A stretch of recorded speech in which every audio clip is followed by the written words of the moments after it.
Joe Biden expande una política de Trump para expulsar a migrantes venezolanos. La semana pasada, la administración de Joe Biden en Estados Unidos anunció que ofrecería permisos condicionales humanitarios para 24.000 migrantes de Venezuela que cumplan con una serie de requisitos, al mismo tiempo que comenzaría a deportar a México a los venezolanos sin documentos, detenidos en la frontera, que buscan cruzarla a pie. Ha habido confusión sobre este plan al intentar entender qué es más importante: los permisos humanitarios o las deportaciones. Pero los primeros no deben distraernos de la noticia importante: el nuevo plan de la Casa Blanca para controlar la migración venezolana es una reafirmación de la nefasta política de deportaciones del expresidente estadounidense Donald Trump, apoyada en el Título 42, que permite las expulsiones en caliente y sin posibilidad de pedir asilo. El gobierno de Biden había intentado suspenderla en marzo de este año, y un juez se lo negó, pero ahora, en un giro contradictorio, decidió fortalecerla y expandirla.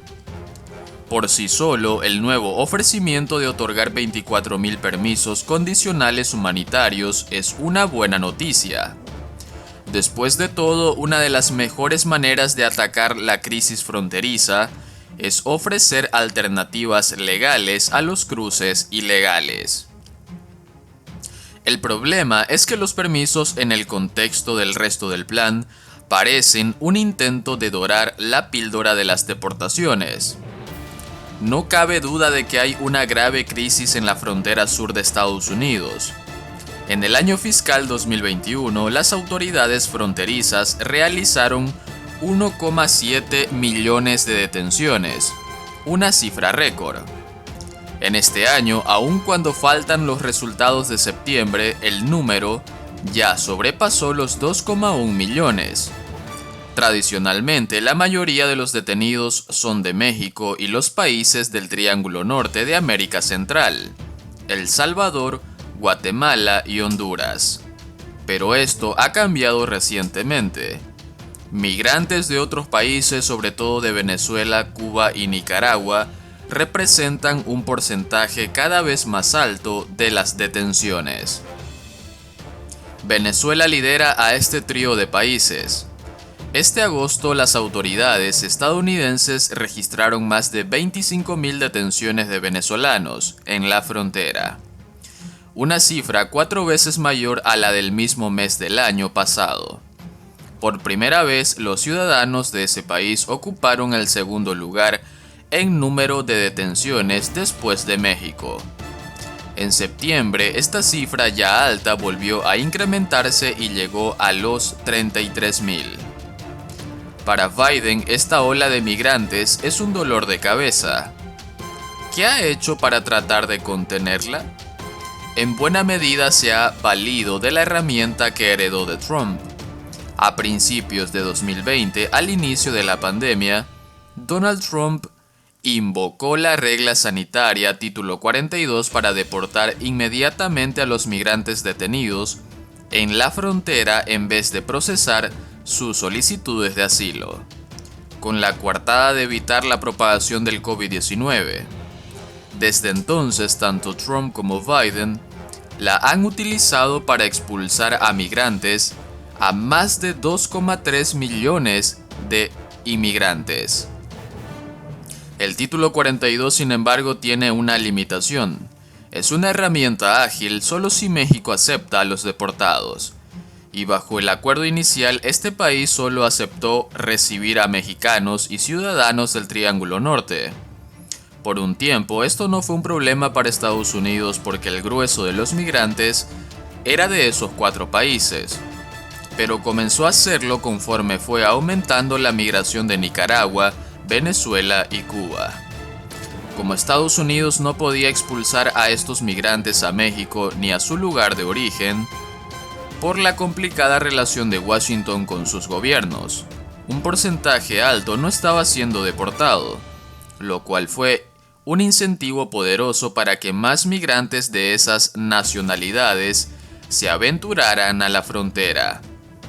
Todo esto llevó a Estados Unidos a ejercer presión sobre México para que recibiera en su territorio a nicaragüenses, cubanos y venezolanos expulsados bajo el Título 42. El nuevo plan de otorgar permisos a venezolanos con todo este contexto migratorio es insuficiente.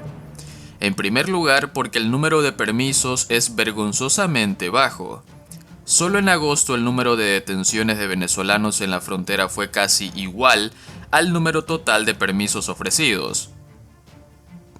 Para poner esta cifra en perspectiva, hay que contrastarla con la ayuda de Colombia, que ha otorgado un estatuto de protección temporal a 1,8 millones de venezolanos. Otro problema es que los requisitos para obtener un permiso son tremendamente excluyentes. Los solicitantes deben contar con un patrocinador financiero en Estados Unidos y quienes hayan entrado ilegalmente a Panamá o México a partir del 12 de octubre no pueden postular. Solo esto último excluye a los miles de refugiados y migrantes venezolanos que están cruzando ahora la selva del Darién, entre Panamá y Colombia. Según el Departamento de Seguridad Nacional estadounidense, unas 3.000 personas, la mayoría de Venezuela, están llegando cada día a Panamá por el Darién. Los permisos humanitarios también pierden valor cuando se considera la otra parte del plan. Las deportaciones bajo el Título 42 significan que muchas personas que merecen asilo pierden su derecho a solicitarlo. Un número importante de venezolanos califican para el asilo y Biden reconoció esta realidad el año pasado, cuando designó a Venezuela para el estatus de protección temporal TPS por su sigla en inglés. Pero la decisión de deportar expeditamente a venezolanos es una violación del derecho a asilo de esta población que Biden, a través del TPS, reconoció que era vulnerable y podía merecer protección. Hoy el Departamento de Justicia de Biden sigue peleando a favor de la suspensión del Título 42 que le negó el juez, mientras su administración dé este giro incoherente de convertirlo en la piedra angular del nuevo plan para controlar la migración venezolana. Cualquier que sea la razón del giro, el nuevo plan no solo afecta a los migrantes venezolanos, también a países de tránsito como Panamá y Costa Rica que no tienen los recursos y la infraestructura para lidiar con estas olas migratorias, y a México, donde los albergues para migrantes en la frontera desde antes del anuncio ya no se daban abasto.